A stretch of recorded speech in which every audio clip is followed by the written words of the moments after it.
জান আমার উপর কেন রাগ করছে? আমার সাথে এত শ্রদ্ধা সম্মান নিয়ে কথা বলতো কেমন লাগে বলো, নাহলে তো আমি এখনই আসতাম। ঠিক আছে। এখন আসলে আমার আর রোজা থাকবে না। জান আমার উপর কেন রাগ করছে? আমার সাথে এত শ্রদ্ধা সম্মান নিয়ে কথা বলতো কেমন লাগে বলো, নাহলে তো আমি এখনই আসতাম। আমার জাস্ট বুকটা ভেঙে গেছে। এইভাবে মানুষ বিজয় উদযাপন করে? আসল নাম মোহাম্মদ নজরুল ইসলাম, যাকে আপনারা চেনেন আসিফ নজরুল নামে। মোহাম্মদ নজরুল ইসলাম নাম পাল্টে যেভাবে আসিফ নজরুল হয়েছেন, ঠিক একইভাবে খোলস পাল্টে এক এক সময় এক এক পাত্রে হাজির হয়েছেন। পাত্র আলাদা হলেও পাত্রী হিসেবে আসিফ নজরুল সবখানে ফিট। কতটা ফিট সেটা জানতে আজকের পুরো অনুসন্ধান। আসিফ নজরুল স্যার, তুমি আসলে কার? কথায় আছে প্রয়োজনীয়তাই উদ্ভাবনের জনক। আসিফ নজরুল স্যারকে নিয়ে আজকের অনুসন্ধানটাও প্রয়োজনের প্রেক্ষিতেই করতে হয়েছে। অনেক জরুরি ইস্যুর মাঝেও আসিফ নজরুল স্যারের ইস্যুটাকে প্রাধান্য দিতে হয়েছে, কারণ তার হাতে আমাদের ভবিষ্যৎ গড়ার দায়িত্ব দিয়েছি আমরা। ইতিহাস গড়ার পথে যাত্রা করা ট্রেনের চালক যদি ভুল পথে যাত্রা করে, তাহলে এই জাতি আর কখনোই গন্তব্যে পৌঁছতে পারবে না। আসিফ নজরুল ওরফে নজরুল ইসলামকে সামনে রেখে সুখের স্বপ্ন নিয়ে 18 কোটি যাত্রী যে ট্রেনে চেপে বসেছি, সেই ট্রেন ভবিষ্যতে কোন দিকে যাবে সেটা অনুমান করতে চালকের অতীত সম্পর্কে একটু জেনে আসা বাঞ্ছনীয়। আসিফ নজরুলের অতীত কেমন সেটা জানার আগে ভারতীয় গোয়েন্দা সংস্থা বাংলাদেশে কিভাবে তাদের অপতৎপরতা চালায় সেটা একটু বুঝে আসতে হবে। বাংলাদেশের রয়ের প্ল্যান অনুযায়ী মোট 3টি লেয়ার কাজ করে। প্ল্যান এ সরাসরি ভারতের পক্ষে ঘোষণা দিয়ে কাজ করা, যেটা গেল 15 বছর আওয়ামী লীগ এবং হিন্দুরা করেছেন। রাষ্ট্রীয় গুরুত্বপূর্ণ প্রতিষ্ঠানগুলোতে বড় বড় পদ পদবি নিয়ে এরা সরাসরি ভারতের এজেন্ডা বাস্তবায়ন করেছে বাংলাদেশে। এমনকি শেখ হাসিনা নিজে ঘোষণা দিয়ে ভারতের পক্ষে কাজ করার কথা স্বীকার করেছেন। আমরা ভারতকে যে দিয়েছি সেটা ভারত সারা জীবন মনে রাখবে। দ্বিতীয় লেয়ারে থাকা রয়ের সদস্যরা কাজ করে গোপনে। তারা সরাসরি ভারতের পক্ষে কথা না বললেও ভারতীয় দূতাবাসের সাথে তাদের সার্বক্ষণিক যোগাযোগ রেখে ভারতের প্রয়োজনে সব কিছু করে থাকে। তৃতীয় লেয়ারে থাকা রয়ের সদস্যরা সবচেয়ে ভয়ঙ্কর।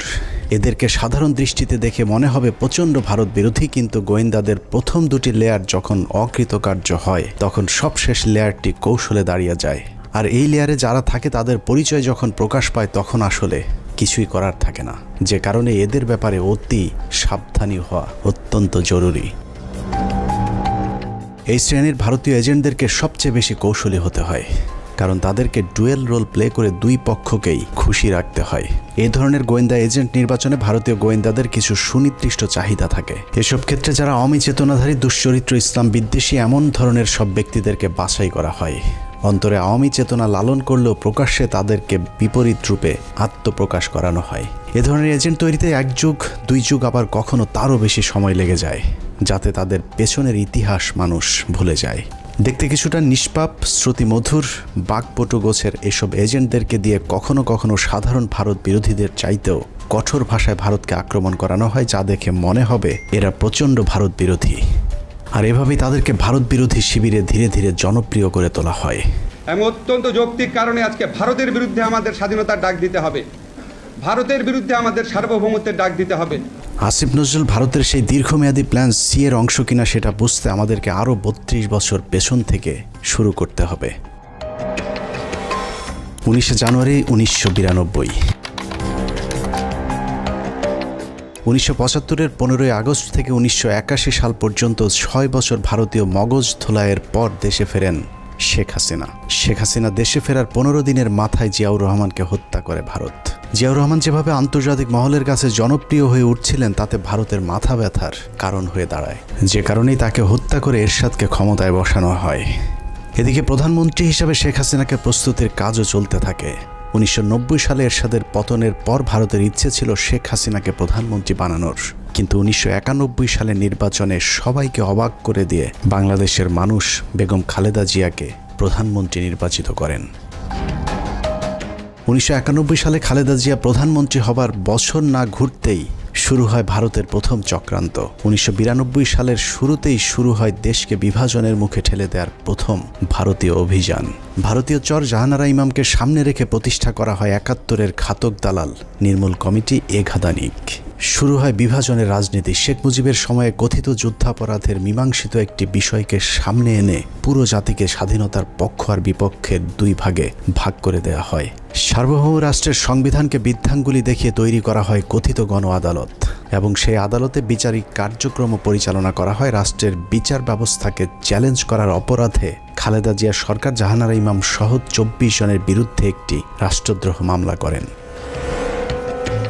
নিশ্চয়ই ভাবছেন অনুসন্ধানের কোথা থেকে কোথায় যাচ্ছি। আসলে এত কিছু বলার কারণ, যাকে নিয়ে অনুসন্ধানের শুরু করেছে সেই আসিফ নজরুলের আসল পরিচয় খুঁজে বের করতেই এত কিছু বলা হচ্ছে।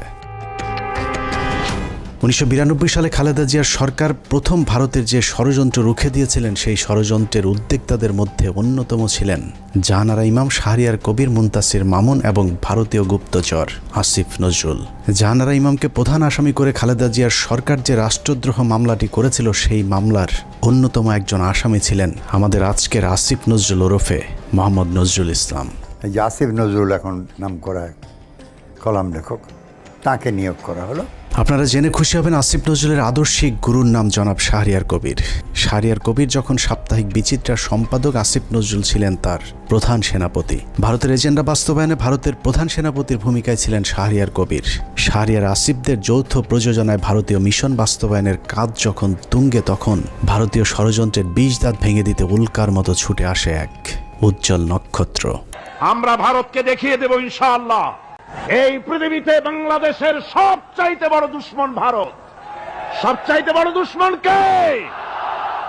হ্যামিলিয়নের বাঁশিওয়ালার মতো মাওলানা দেলোয়ার হোসেন সাঈদী যখন আ ক খ করে সারা দেশের মানুষকে ভারতীয় ষড়যন্ত্রের ব্যাপারে ঐক্যবদ্ধ করছিলেন, তখনই পদে আগুন জ্বলে যায় আসিফ নজরুল আর তার আধ্যাত্মিক গুরু শাহরিয়ার কবিরের। আমি আল্লাহর নামে কসম করে বলছি, আল্লাহ তোমার জাতের কসম, তোমার ইজ্জতের কসম, তোমার সম্মানের কসম, 1971 সনের এক ফোঁটা পানি বা কাদা আমার গায়ে লাগে নাই, লাগে নাই, লাগে নাই। ভারতের বিরুদ্ধে গর্জে ওঠা সাঈদী 80-র দশক থেকে এদেশের মানুষকে ভারতীয় ষড়যন্ত্রের বিষয়ে সচেতন করতে থাকেন। গল্প, কেচ্ছা কাহিনীর পরিবর্তে কোরআনে বিদ্যমান রাজনৈতিক এবং অর্থনৈতিক তফসিরের মধ্য দিয়ে নতুন ধারার কোরআনের মাহফিলের যাত্রা শুরু করেন আল্লামা দেলোয়ার হোসেন সাঈদী। বিড়ালের মতো 500 বছর বেঁচে থাকার কোনো লাভ নাই, সিংহের মতো 1 ঘন্টা বাঁচতে চাই।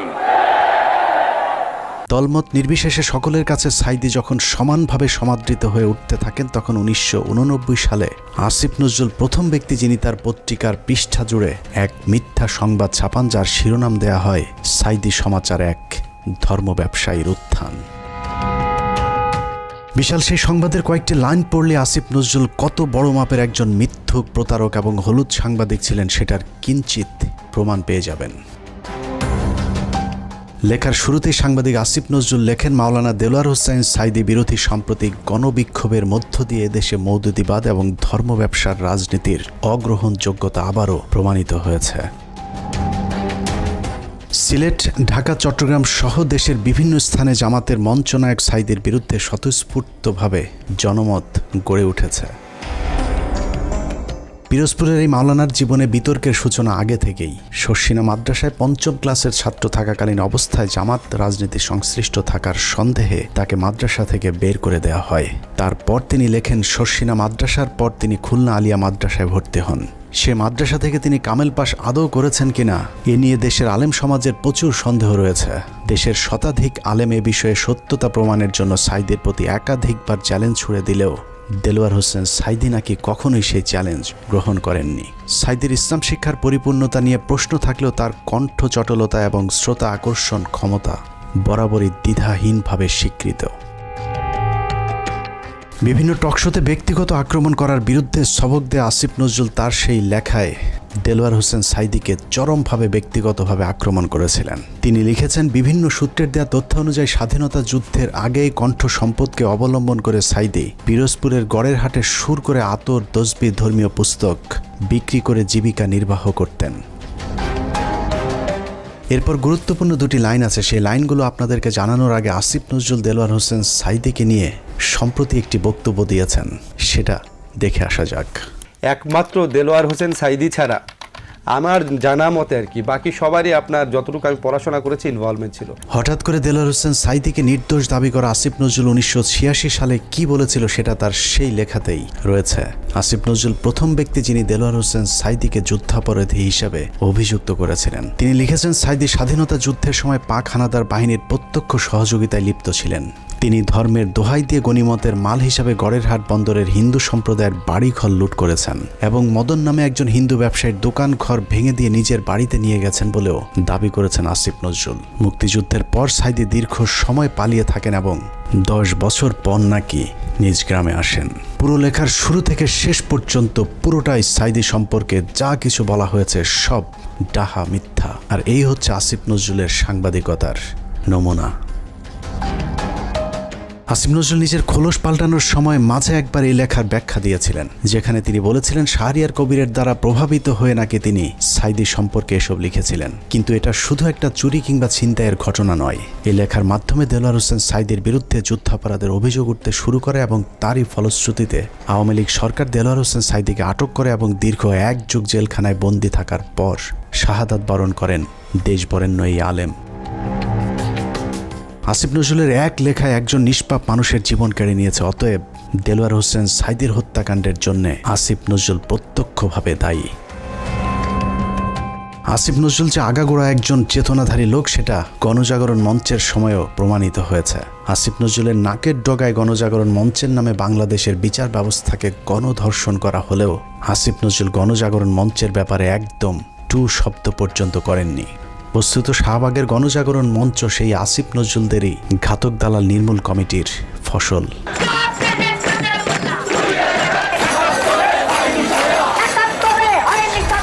আসিফ নজরুলের কাঁধে দেয়া ভারতীয় ষড়যন্ত্রের প্রথম অ্যাসাইনমেন্ট শেষ হয়েছে। আসিফ নজরুল নিজেকে পাল্টে এখন ভারত বিরোধী আর আওয়ামী বিরোধী প্রমাণের চেষ্টা করে যাচ্ছেন। মাঝে হজ করে এসেছেন, রোজাও রাখেন, রোজার মাঝে পরকিয়া করতে গিয়ে কাপড়ও নষ্ট করেন। এখন তুমি বাসায় একা একা বসে আছো, তো যত্ন নিচ্ছে? যত্ন নেওয়ার কিছু না, আমি খালি শুয়ে ঘুমাচ্ছি আর শুয়ে আছে। চলে আসো না কেন, দেখে যাও আমাকে। হ্যাঁ, আমাকে দেখে যাও।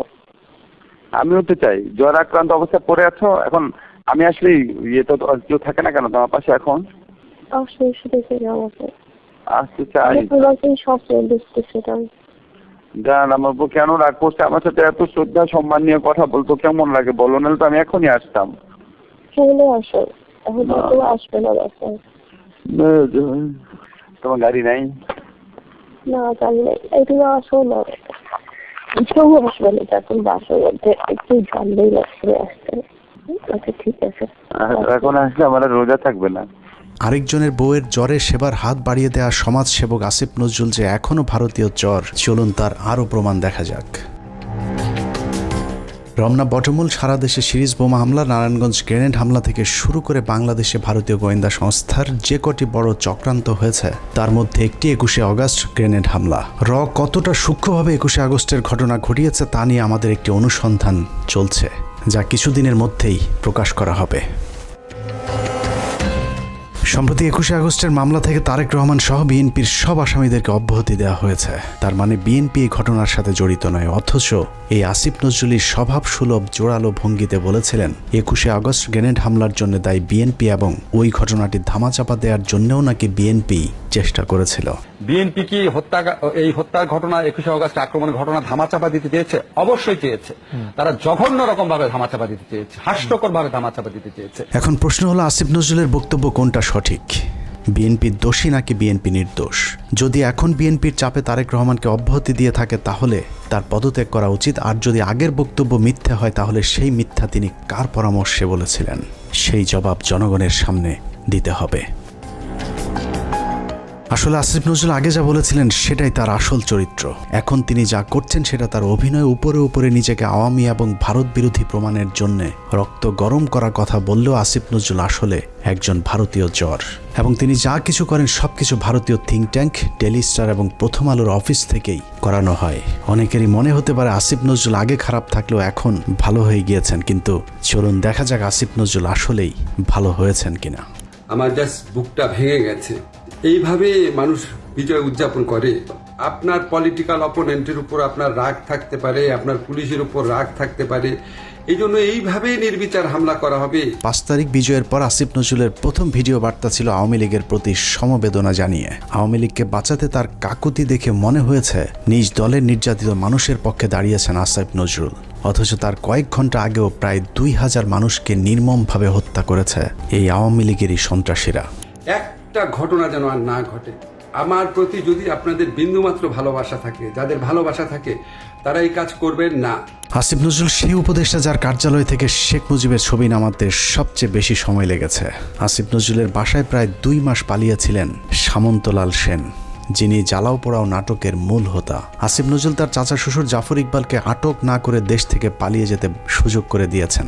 অথচ 5 তারিখের 1 সপ্তাহ আগে যিনি আন্দোলনকারী ছাত্রদেরকে পাকিস্তানি রাজাকার বলে সরকারকে ছাত্র হত্যায় উস্কে দিয়েছিলেন।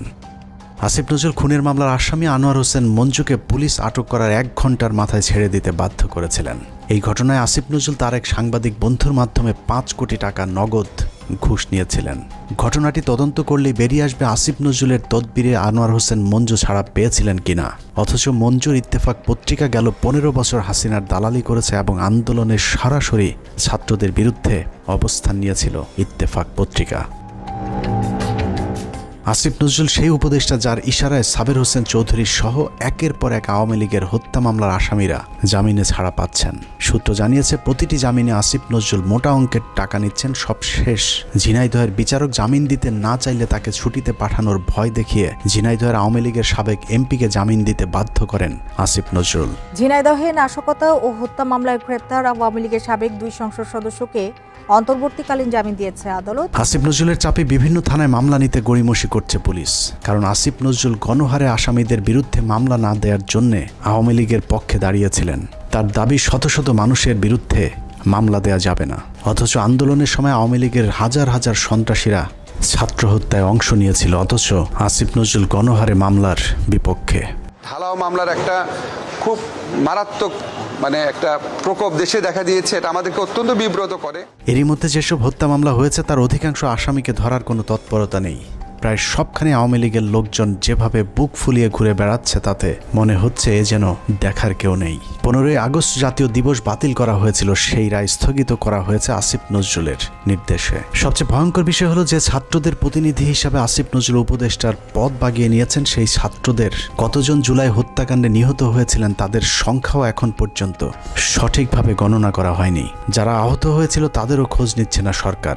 উন্নত চিকিৎসার অভাবে আহত অনেকে মৃত্যুর দিকে এগিয়ে যাচ্ছে। অথচ আগস্টেই বলা হয়েছিল তাদেরকে উন্নত চিকিৎসার জন্য বিদেশে পাঠানো হবে। বাস্তবে এখন পর্যন্ত একজনকেও বিদেশে পাঠানো হয়নি উন্নত চিকিৎসার জন্য। আমার এই শরীরে আমি কি করতে পারবো? যার হাত নাই সেই শরীরে কি করতে, যার পা নাই তার সে কি করতে। এখানে দেখেন চোখে অনেক গুলি আছে। আমার এলাকাতে আমার ছোট ভাই আমার একসাথে আন্দোলন করছে, ওর মাথার ভিতরে এখনো 2টা গুলি আছে। ইস্তিয়াক না, ও কি করবে? আমাদের পুনর্বাসনের একটা ব্যবস্থা করা উচিত। কি করতেছে টাকা তো কি করতেছে ওগুলা? আমরা কি উন্নয়নের, আমরা কি আর কি দেশ সংস্কারের অংশ না? এদেরকে এইভাবে অমূল্য, এদেরকে টিস্যু হিসাবে এখন ফেলে দেওয়া হয়েছে। টিস্যু, এরা এখন টিস্যু। আমিও আন্দোলনে ছিলাম, হয়তো আল্লাহ আমার শরীর সুস্থ রাখছে, আমি আল্লাহর কাছে লাখো শুকরিয়া করি। কেন লাখো শুকরিয়া করি জানেন? কারণ কি আমি যদি গুলি খেতাম, আমি যদি আহত হইতাম, কেউ দেখতে আসতো না আমাকে, কেউ দেখতে আসতো না আমাকে। আজকে এদের প্রত্যেককে আজকে এখানে দাঁড়ায় তাদেরকে আন্দোলন করতে হচ্ছে। কেন? তারা আন্দোলন কেন করবে? বিডিআর হত্যাকাণ্ডের মূল রহস্য উদ্ঘাটনে একটি কমিশন গঠন করার কথা থাকলেও সেটা এখনো পর্যন্ত করা হচ্ছে না। জানা যায় আসিফ নজরুলের প্রভাবে আটকে আছে বিডিআর হত্যাকাণ্ডের তদন্ত কমিটি গঠন। আমি major Mohammad Zahidi Ahsan Habib, retired, BDR হত্যাকাণ্ডের একজন প্রত্যক্ষদর্শী। বহুদিন আগে থেকে শুনে আসছি বিডিআর হত্যাকাণ্ডের পুনর্বিচার শুরু হবে, কিন্তু আজ পর্যন্ত কোনো অগ্রগতি দেখতে পাইনি। এই পিলখানা হত্যাকাণ্ড, যে পিলখানা হত্যাকাণ্ডের সাথে সরাসরি আওয়ামী সরকার বা ভারতীয়রা জড়িত ছিল, সেই পিলখানা হত্যাকাণ্ডের বিচারের কোনো অগ্রগতি এখনও নাই। গত 4 মাস 4টি ডেট পড়ার পরেও তারা মুক্তি পায় নাই। কোর্ট বিভিন্ন অজুহাতে জামিন শুনানি দীর্ঘায়িত করছেন। এদিকে পিলখানা হত্যাকাণ্ডে বলির পাঠা বিডিআর জওয়ানদের মামলায় 5 তারিখের পর 3টি জামিন শুনানি হয়েছে। প্রথমটিতে আসিফ নজরুল পিপি নিয়োগ দেওয়ার সময় পায়নি, দ্বিতীয় শুনানির একদিন আগে পিপি নিয়োগ দেওয়া হলেও পিপি নাকি মামলার নথি দেখার সময় পাননি, আর তৃতীয় শুনানিতে নথি পড়ার জন্য আরও কয়েকদিন সময় চেয়েছেন রাষ্ট্রপক্ষ। এভাবেই হাইকোর্ট দেখানো হচ্ছে দেশপ্রেমিক জওয়ানদেরকে। 5 তারিখের পর এরই মধ্যে 2 জন বিডিআর জওয়ানের জেলখানায় রহস্যজনক মৃত্যু হয়েছে। এতে বিডিআরের অন্য সদস্যরাও আতঙ্কে আছেন বিডিআর হত্যাকাণ্ডের ঘটনা ধামাচাপা দিতে তাদেরকেও ধীরে ধীরে অসুস্থতার নামে হত্যা করা হতে পারে। একইভাবে তারেক রহমানের মামলাগুলোতেও নানাভাবে জটিলতা তৈরি করে রাখা হয়েছে। এখনও লুৎফুজ্জামান বাবরকে ছাড়ার কোনো খবর নেই। এক মহান দেশপ্রেমিক সেনা কর্মকর্তা মেজর জেনারেল রেজ্জাকুল হায়দারকে এখনও মামলার দোহাই দিয়ে জেলে আটকে রাখা হয়েছে। দেখে মনে হচ্ছে আসিফ নজরুল আর প্রথম আলোর জন্যই ছাত্ররা স্বাধীনতা এনেছিল। এখনও কয়েক হাজার আলেম জেলখানায় বন্দী, কৃত্রিম জটিলতা সৃষ্টি করে তাদের জামিন শুনানির সুযোগও দেওয়া হচ্ছে না। ডিজিটাল সিকিউরিটি অ্যাক্টের মামলায় হাসিনা সরকারের আমলে যারা জেলে গিয়েছিলেন তাদের অধিকাংশ এখনও পর্যন্ত জেলখানায় বন্দী আছেন। ভাবুন তো, তাদের জন্য কি স্বাধীনতা আসেনি? এখন প্রশ্ন হলো, বিদ্রোহী সরকারের বিদ্রোহী কাজী নজরুল ইসলামের ভূমিকায় অবতীর্ণ হওয়া আসিফ নজরুল তাহলে করছেটা কি? চলুন দেখা যাক আসিফ নজরুল কি করছে। 17 মে 2021। রাষ্ট্রীয় গুরুত্বপূর্ণ নথি অনুমতি ছাড়া ছবি তোলা ও সংগ্রহের অভিযোগে প্রথম আলোর জ্যেষ্ঠ প্রতিবেদক রোজিনা ইসলামকে শাহবাগ থানায় সোপর্দ করেছে স্বাস্থ্যসেবা বিভাগ। সাংবাদিক রোজিনা ইসলামকে কারাগারে পাঠিয়েছে ঢাকার সিএমএম আদালত। বাংলাদেশের ইতিহাসে প্রথমবারের মতো জাতীয় সংবাদপত্রের একজন সাংবাদিক চুরির দায়ে আটক হয়েছিল। চোরের নাম প্রথম আলোর সাংবাদিক রোজিনা ইসলাম। স্বাস্থ্য খাতে লুটপাট আর দুর্নীতির সাথে জড়িত রোজিনাকে মনে করা হয় স্বাস্থ্য খাতের মাফিয়া। রোজিনার ভাগ ছাড়া স্বাস্থ্য মন্ত্রণালয়ে কোনো প্রকল্প বাস্তবায়ন করা একদম অসম্ভব। মন্ত্রণালয়ে রোজিনার চেয়ে তার ভাই আর স্বামীর ক্ষমতা নাকি আরও অনেক বেশি। স্বাস্থ্য মন্ত্রণালয়ে কেউ তার কথার বাইরে গেলেই তার বিরুদ্ধে নিউজ করার হুমকি দিয়ে ঠান্ডা করে রাখা হয়।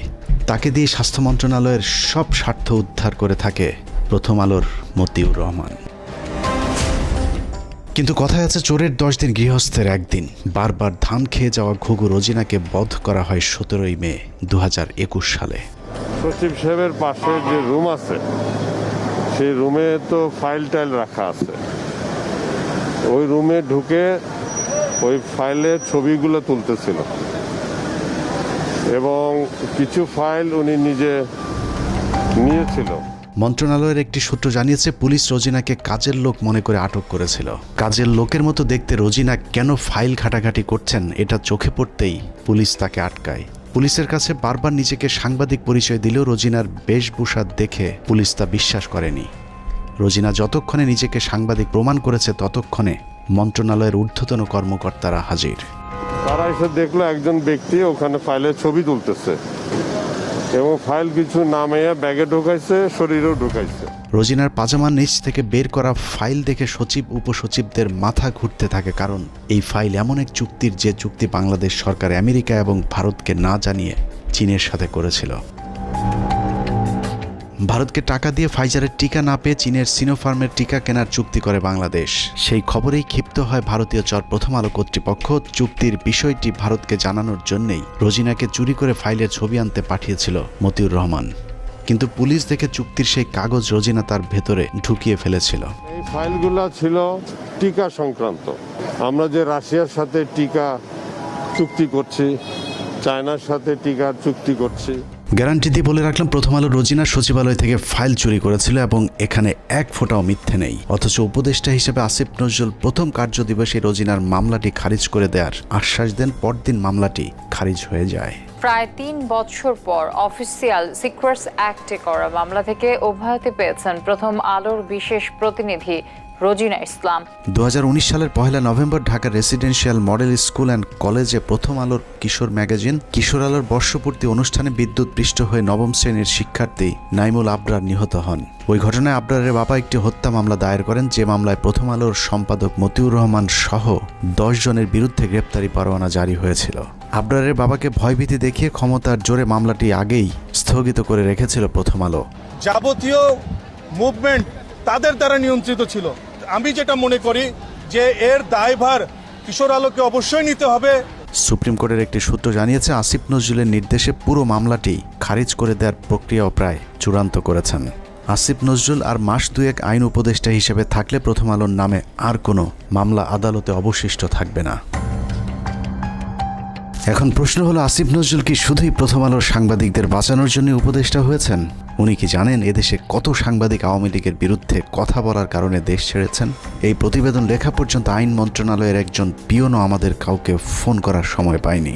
উল্টো প্রথম আলোর বিরুদ্ধে আমরা কোনো কথা বললেই মতির পক্ষে হামলে পড়েছেন আসিফ নজরুল সহ তার কিছু উচ্ছিষ্টভোগী। আমি স্পষ্ট বলতে চাই যে প্রথম আলো পত্রিকা তাদের সামনে, ওখানে ডিবি মুনির ছিলেন এবং তার বস ছিলেন এই পুলিশের সাবেক আইজিপি, তিনি তখন ছিলেন ঢাকা মেট্রোপলিটনে, তিনি পুলিশ কমিশনার ছিলেন। তো ওনারা আমাকে একটু মনে করছিলেন হুজুর টাইপের মানুষ, হাবাগুবা টাইপের হয়তো এইভাবে ভাবছিলেন, হাত করার পরেই আমাকে একটু দূরে দাঁড় করেছিলেন। ওখান থেকে আমি পরিষ্কার দেখতে পাচ্ছিলাম যে প্রথম আলো পত্রিকার আমাদের সামনে লেখা, এবং শিরোনামটা আমি দেখে ফেললাম, ওখানে লেখা আছে যে আমেরিকান এমবেসি ও ভারতীয় দূতাবাসে আক্রমণের পরিকল্পনায় চট্টগ্রাম থেকে এই জঙ্গিদেরকে গ্রেপ্তার, একদম হেডলাইন এটা। তো এরপর ধারাবাহিক যে ঘটনা ঘটলো, এই আমাকে রাতের গভীরে জিজ্ঞাসাবাদ করা হতো, বিভিন্ন সময় থেকে নিয়ে জিজ্ঞাসাবাদ করা হতো। আমার সাথে আমার স্কুলের আর দুজন টিচার ছিলেন, কখনো সম্মিলিত কখনো একা একা আমাদেরকে জিজ্ঞাসাবাদ করা হতো। আমার সাথে যেটা করছে সেটা আমি দেখছি যে ওনারা বিভিন্ন জিজ্ঞাসাবাদের সময় বিভিন্ন মিডিয়ার সাথে তারা পুরো আলাপ করতো। প্রথম আলোর বিরুদ্ধে নিরীহ মানুষকে জঙ্গি সাজানোর অভিযোগ নিয়ে 15 মিনিটসের পক্ষ থেকে একটি অনুসন্ধান করা হয়েছিল। গুরুতর সেই অভিযোগ তুলে ধরার পর আসিফ নজরুল প্রথম ব্যক্তি যিনি প্রথম আলোর পক্ষে ফেসবুকে পোস্ট করেছিলেন। একই অনুসন্ধানে ভারতীয় রয়ের সদস্য কালবেলার সন্তোষ শর্মার বিরুদ্ধেও গুরুতর সব অভিযোগ করেছিল বাংলাদেশের শীর্ষস্থানীয় কয়েকজন আলেম। সেই ঘটনাকে কেন্দ্র করে ভুক্তভোগীরা কালবেলা কার্যালয়ে অভিযোগ দিতে চাইলে আসিফ নজরুল তথ্য মন্ত্রণালয়কে চাপ দিয়ে বিক্ষোভকারীদের বিরুদ্ধে একটি বিজ্ঞপ্তি দেন। তথ্য মন্ত্রণালয় সেই বিজ্ঞপ্তি দেওয়ার পর আসিফ নজরুল সেই বিজ্ঞপ্তি শেয়ার করে আমাদেরকে হুমকি দেন, যদিও সংশ্লিষ্ট মন্ত্রণালয়ের উপদেষ্টা নাহিদ ইসলামও সেই বিজ্ঞপ্তি শেয়ার করার প্রয়োজন মনে করেননি। প্রশ্ন হলো, আসিফ নজরুলের আগ বাড়িয়ে কেন সেই বিজ্ঞপ্তি শেয়ার করতে হলো? আসিফ নজরুল এবং প্রথম আলোর প্রভাব কতটা শক্তিশালী সেটা বুঝতে দুটি ঘটনা তুলনা করা যাক। ডক্টর মোহাম্মদ ইউনূসের সরকার গঠনের পর ব্রিগেডিয়ার জেনারেল এম সাখাওয়াত সরকারের মুখপাত্রের ভূমিকায় ছিলেন। এটা অনেক বড় পার্টি এবং I have lot of respect for Awami League. বঙ্গবন্ধুর স্বপ্ন ছিল, নষ্ট করবেন না, এটা আপনার নষ্ট করার কোনো অধিকার নাই। পার্টিকে রিঅর্গানাইজ করেন, একটা পলিটিক্যাল পার্টির মতো যেভাবে থাকে, ইলেকশন আসলে ইলেকশন কন্টেস্ট করবেন। আওয়ামী লীগের পক্ষে সাখাওয়াতের এক বক্তব্যে মন্ত্রণালয় ছাড়তে হয়েছে প্রভাবশালী এই উপদেষ্টাকে। এবার চলুন প্রথম আলো আর আসিফ নজরুল কত শক্তিশালী সেটা দেখা যাক। 5টা মিনিটের লেগে তুই খালি একটু আয়া পর, তোরে মাইরা আমি ঘুমামু ভাই, আমার ঘুম হয় না, তোরে মাইরা ঘুমামু, তুই একটু আয় ভাই, তুই নিশুজা না, তোর মায়ে ঘুমায়, তোর মায়ে। নাটক চলচ্চিত্রের মাধ্যমে পরকীয়া সমকামিতা থেকে শুরু করে ইসলাম বিদ্বেষ, সমাজ ধ্বংসের অন্যতম মাস্টার মাইন্ড মোস্তফা সরোয়ার ফারুকী। মোস্তফা সরোয়ার ফারুকী সংস্কৃতি উপদেষ্টা হিসেবে শপথ নেয়ার পর দেশের শতভাগ মানুষ তীব্র প্রতিবাদ জানিয়েছিল। তারপরেও ফারুকীকে সরানো যায়নি, কারণ আসিফ নজরুল এবং প্রথম আলোর যুগ্ম সম্পাদক আনিসুলের অনেক পুরাতন নারী সাপ্লায়ার মোস্তফা সরোয়ার ফারুকী। আসিফ নজরুল দাবি করেছেন তিনি ফারুকীর উপদেষ্টা হবার বিষয়ে কিছুই জানেন না, কিন্তু আমাদের হাতে আসা তথ্য বলছে আসিফ নজরুল ফারুকীর অনেক পুরাতন বন্ধু। প্রায় এক যুগ আগে ফারুকী এবং তিশার বিয়েতে হাতে গোনা যে কজন মানুষ দাওয়াত পেয়েছিলেন, আসিফ নজরুল সেই ভাগ্যবানদের মধ্যে একজন। মোস্তফা সরোয়ার ফারুকীর মন্ত্রণালয়টিও আসিফ নজরুলের নিজে ছেড়ে দেয় মন্ত্রণালয়। এবার প্রশ্ন আসতে পারে, ফারুকীর সাথে আসিফ নজরুলের সম্পর্ক আছে ঠিক আছে, কিন্তু প্রথম আলোর সাথে ফারুকীর সম্পর্কটা আসলে কি? এটাই আজকের অনুসন্ধানের সবচেয়ে গুরুত্বপূর্ণ বিষয়। আসিফ নজরুলের মতো হানি ট্র্যাপে পড়ে যারা প্রথম আলোর হয়ে কাজ করতে বাধ্য হন, তাদের জন্য প্রথম আলোর সবচেয়ে বড় ফাঁদ হচ্ছে মেরিল প্রথম আলো, এবং সেই সাথে সম্প্রতি যোগ হয়েছে চরকি নামে আরেকটি প্রথম আলোর ওটিটি প্ল্যাটফর্ম। চরকি নামক ওটিটির চক্করে ফেলে বিভিন্ন নায়িকার মডেলদের ক্যারিয়ার গড়ে দেওয়ার লোভ দেখে আসিফ নজরুলদের মতো খদ্দের সংগ্রহ করে প্রথম আলো। নায়িকা মডেলদের সাথে বিশেষ মুহূর্তের ভিডিও ধারণ করে আজীবনের জন্য জিম্মি করা হয় রাষ্ট্রের বিভিন্ন গুরুত্বপূর্ণ পদে থাকা ব্যক্তিদেরকে। এই ফাঁদ তৈরিতে সবচেয়ে গুরুত্বপূর্ণ ভূমিকা পালন করে রেদওয়ান রনি আর মোস্তফা সরোয়ার ফারুকী, যার আড়ালে থেকে সব কলকাঠি নাড়েন প্রথম আলোর সাংবাদিক আনিসুল হক। মোস্তফা সরোয়ার ফারুকীর মতো একজন লম্পট কিভাবে উপদেষ্টা হলেন সে বিষয়ে সিদ্দিকুর রহমানকে প্রশ্ন করা হয়েছিল। প্রশ্ন করতে অভিনেতা সিদ্দিকুর রহমান বলেন, সবই ভারতের খেলা। রিহাবে আছিল ফারুক, এটা তো জানি আমি। যখন রিহাবে ছিল তো অহংকার খাইনিও জানি আমি। এটা ইউনিভার্সাল ট্রুথ। সালারা দেখবি যে মানুষটাকে 90% মিডিয়ার মানুষ তাদের বিরোধী, 10% তার পক্ষের লোক পাওয়া যাবে কিনা সন্দেহ। সেই মানুষটা আমি পুরো অবাক হয়ে গেলাম। সরে তার বানাইছে প্রথম আলো, এটা তো প্রথম আলো, বেসিক্যালি প্রথম আলো, বুঝছি? ডেইলি স্টার প্রথম আলো। উইকিপিডিয়ার তথ্য অনুযায়ী ট্রান্সকম গ্রুপের মালিকানাধীন মিডিয়া স্টার লিমিটেডের অধীনে প্রথম আলোর মাধ্যমে পরিচালিত চরকি নামক প্রতিষ্ঠানটির প্রধান পরিচালনা কর্মকর্তা রেদওয়ান রনি, আর চরকিতে সবচেয়ে বেশি কন্টেন্টের যোগানদাতা মোস্তফা সরওয়ার ফারুকী। নারী খেকো আনিসুল, ফারুকী আর রনি 3 মাফিয়ার হাতে জিম্মি হয়ে আছে বাংলাদেশের মিডিয়া জগৎ। প্রথম আলো চক্রের ফাঁদে পা দিয়ে অনেক অভিনেত্রী অন্ধকার জগতে জড়িয়েছে, আবার যারা তাদের ফাঁদে পা দিতে রাজি হয়নি তাদেরও ক্যারিয়ার ধ্বংস হয়ে গিয়েছে। তো আজকাল তো দেখা যাচ্ছে শেখ হাসিনার তারাইয়া যেই জিনিসটা হয়েছে, সেখানে সেই উপদেষ্টারা মানে উচ্ছিষ্ট করছে দেশটাকে।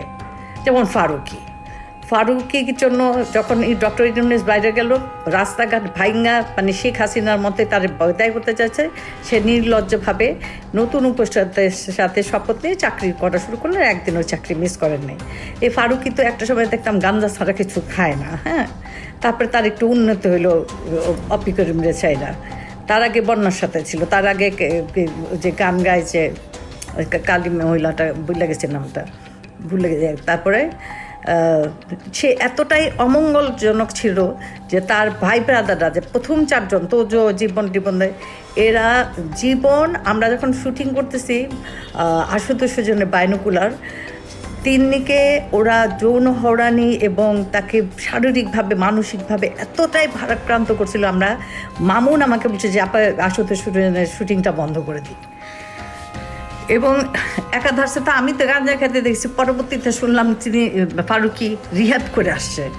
এটা আমার কথা না, এটা একদম আপনারা যারা ভীষণভাবে ওনার সাথে সম্পৃক্ত সিদ্দিক তো এখনও বলতেছে। আচ্ছা গেল এই ফারুকীর কর্মকাণ্ড শুনবেন। আমি রাজীব নামে ওদের তখন ফার্স্ট 69-এর সময় একটা এডি খারাপ একটা কথা বলছে, আমি বললাম যে এই কথাটা তোমার মুখে মানায় না, তুমি কেন বললে যে এখান থেকে শিখছে। আমি উদাহরণস্বরূপ ওইখানকার এডি দিয়ে বললাম তোজু এইটা ওইটা। ফারুকী এতটাই মানে তখন গান্ধার চোটে বুঝলা গেছে গে, সবই দরজা আটকাইয়া সব এডিগুলো রেখে আমাকে মাঝখানে এমন অপমান করলো, তোজু এরকম সেরকম সেরকম।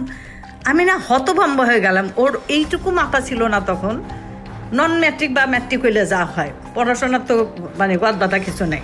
পোটেনশিয়াল কি দিছে, 3 সাম 4 সাম, তারপরে মানে যা তা আর কি। আবার আমারটা সময় পরকিয়া, এখন আমার প্রেমের কথা বলতে পারে, বলতেই পারে। তো আগে বলবো আপনারা উচ্ছিষ্ট করেন না দেশটাকে। ফারুকী আমি মেনে নিলাম, অনেক শিল্পী তোমাকে বাধাই দিয়েছে। এভাবে প্রথম আলো কেন্দ্রিক এক সিন্ডিকেট গড়ে উঠেছে মিডিয়া পল্লীতে, যাদেরকে সুবিধা দিতে আসিফ নজরুলের মাধ্যমে ফারুকীকে উপদেষ্টা বানিয়েছে প্রথম আলো। যে কারণে হানি ট্র্যাপের শিকার আসিফ নজরুল সারা জীবন গণতন্ত্রের পক্ষে কথা বলেও গোটা দেশের মানুষের মতামতকে উপেক্ষা করে ফারুকীকে উপদেষ্টা করে রাখতে বাধ্য হন। বর্তমান সরকারের প্রথম আলো চক্রের আরেক গুরুত্বপূর্ণ সদস্য প্রধান উপদেষ্টার প্রেস সেক্রেটারি শফিকুল আলম। 5 আগস্টের আগে কখনো শফিকুলের নাম কেউ শুনেছেন কিনা তার সন্দেহ আছে। তারপরেও 15 বছর হাসিনার বিরুদ্ধে চুপ থাকা শফিকুল হঠাৎ করেই রং পাল্টে হয়ে গেলেন বিদ্রোহী সাংবাদিক। ডক্টর মোহাম্মদ ইউনূসের ভারত বিরোধী পলিসির কারণে শফিকুল আলম এখন ভারতের বিরুদ্ধে কথা না বললেও তিনি সরকারের ভেতরে বসেই ভারতের এজেন্ডা বাস্তবায়ন করছেন। 5 আগস্টের 4 দিন পর 9 তারিখে বাংলাদেশে হিন্দু নির্যাতনের মিথ্যে অভিযোগ তুলে শাহবাগে হিন্দুদের যে সমাবেশ হয়েছিল, সেই সংবাদ এএফপিতে প্রচার করে তিনি প্রথম বাংলাদেশে হিন্দু নির্যাতনের বিষয়টি আন্তর্জাতিক স্বীকৃতি দিয়েছিলেন, যে বিষয়টি তিনি ফেসবুকে পোস্ট করেছেন। এছাড়া রাহুল আনন্দের বাড়িতেও আন্দোলনকারীরাই নাকি অগ্নি সংযোগ করেছে এমন মিথ্যা গুজবও তিনি তার ফেসবুকে ছড়িয়েছিলেন। ডক্টর ইউনূসের আদেশ মান্য করতে ইদানিং শফিকুল হিন্দুদের উপর নির্যাতনের বিষয়টি অস্বীকার করলেও প্রেস সেক্রেটারি হবার আগ পর্যন্ত তিনি হিন্দু নির্যাতনের মিথ্যা গুজব তার ফেসবুকে প্রচার করেছেন, যা এখনও তার ফেসবুক ওয়ালে গেলে পাওয়া যায়। শফিকুলের আসল পরিচয় জানতে তার কিছু পুরাতন ফেসবুক পোস্ট দেখলেই চলবে। 2020 সালে শেখ মুজিবের ব্যবহৃত জিনিসের প্রদর্শনীতে গিয়ে মুজিবের পছন্দের কালো কোট পরে ছবি পোস্ট করেছিলেন শফিক। অতীতে আওয়ামী প্রীতি এবং ইসলাম বিদ্বেষী এরকম অনেক পোস্ট রয়েছে শফিকুলের ফেসবুকে।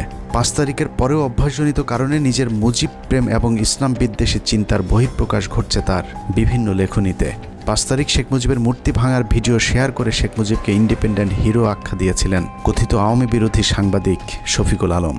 আগস্টের 9 তারিখে শেখ মুজিবের নামের পরিবর্তে হযরত ইব্রাহিম আলাইহিস সালামের নামে এক্সপ্রেসওয়ের নাম পরিবর্তনে বেজায় কষ্ট পেয়েছিলেন শফিকুল আলম। শফিক লিখেছিলেন, শেখ মুজিবের নামের পরিবর্তে ইব্রাহিম আলাইহিস সালামের নাম দেওয়াটা একটা ফাজলামো। যারা মুজিবের নামের জায়গায় ইব্রাহিম আলাইহিস সালামের নাম চেয়েছেন তাদের বিচারের দাবি করে শফিকুল আলম লিখেছিলেন, যদি নাম পরিবর্তন করতেই হয় তাহলে ইব্রাহিমের নামের পরিবর্তে যোগেন্দ্রনাথ মণ্ডলের নাম দেয়া হোক। 15 বছর শেখ হাসিনা লুটপাটের উদ্দেশ্যে করা কোনো প্রকল্প নিয়ে শফিকের এত খারাপ লাগেনি যতটা মডেল মসজিদ করাতে লেগেছে।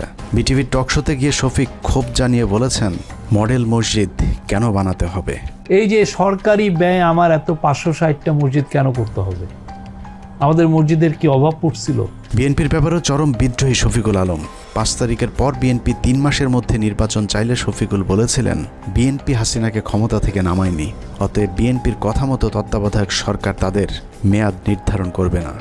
সবকিছুর পর এখানেও প্রশ্ন আসতে পারে, প্রথম আলোর সাথে শফিকুল আলমের সম্পর্কটা কি? শফিকুল আলম সবশেষ এএফপির বাংলাদেশ ব্যুরো চিফ হিসাবে কাজ করেছেন। প্রধান উপদেষ্টার প্রেস সচিব হওয়ার আগে তার জায়গায় তিনি প্রথম আলোর জঙ্গি বিষয়ক বিশেষ সাংবাদিক সাবিহা আলমকে বসিয়ে এসেছেন। যেই সাবিহার বিরুদ্ধে 15 মিনিটসের অনুসন্ধানে দেখানো হয়েছিল কিভাবে তিনি মেজর জিয়াউল হকের বাবাকে হুমকি দিয়ে মিথ্যে জবানবন্দি নিয়েছিলেন। আপনি বলছেন যে জিয়া হচ্ছে একরোখা এবং ধর্মান্ধ ছিল, এই বক্তব্যগুলিও আপনি কোন পরিস্থিতিতে দিচ্ছেন?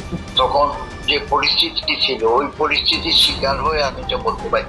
এটা না হলে আপনাদের মানে অত্যাচার হয়ে যেত। আমিও তো হয়তো আয়না করে থাকতেন।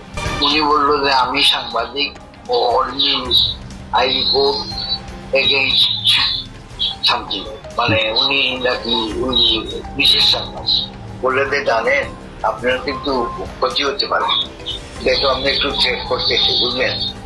মানে যদি আমি মানে ওনার পক্ষে আনসার না করবি তাইলে আমার তো আয়না করে মানে কিডন্যাপ করে ফেলবে। প্রথম আলোর মতিউরের আরেক বন্ধু টিআইবির নির্বাহী পরিচালক ইফতেখারুজ্জামান, তাকে বসানো হয়েছে দুদক সংস্কার কমিশনের চেয়ারম্যানের পদে। 75 বছর বয়সী ইফতেখারুজ্জামান এক স্বৈর শাসক হিসেবে নিজের পদ আঁকড়ে বসে আছেন টিআইবিতে, যেখানে তার নিজের বিরুদ্ধে অভিযোগ রয়েছে টিআইবির রিপোর্ট জালিয়াতির। যেহেতু সরকারের সাথে ডক্টর ইফতেখারুজ্জামান বা টিআইবির যে নির্বাহী পরিচালক, ওনার সাথে কিন্তু সরকারের উচ্চ পর্যায়ে একটা ধর্মমরম বা যোগাযোগ আছে। বিশেষ করে তখনকার প্রধানমন্ত্রী খুব প্রভাবশালী উপদেষ্টা জনাব এসটি ইমাম ও ঘর হিজবি বলা যায় উনি খুব স্নেহভাজন ছিলেন।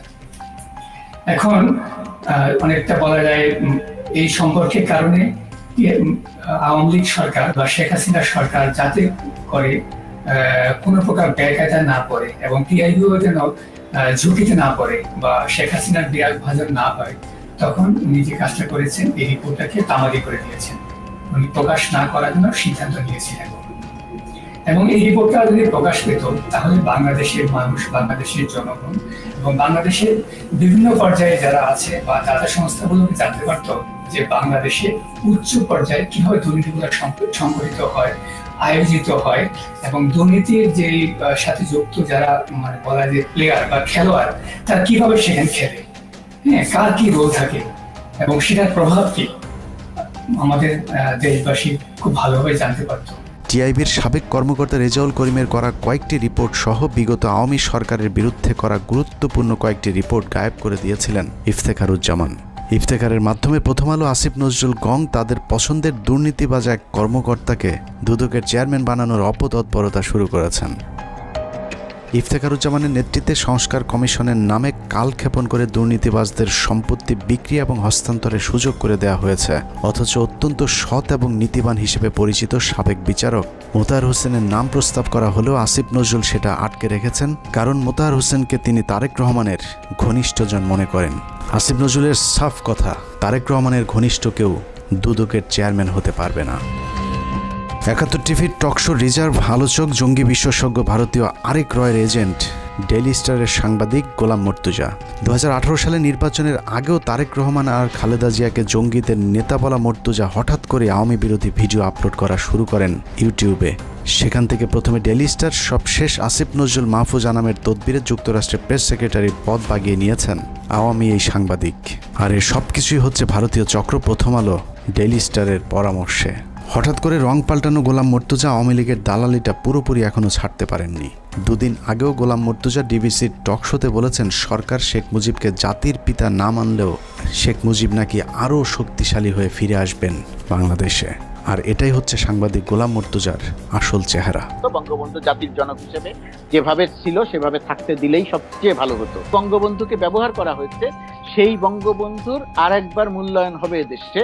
এভাবেই প্রথম আলোর সব আওয়ামী চেতনাধারী বুদ্ধিজীবীদেরকে সরকারের গুরুত্বপূর্ণ সব জায়গায় বসিয়ে প্রথম আলো আর ভারতের অবস্থানকে শক্তিশালী করছেন আসিফ নজরুল।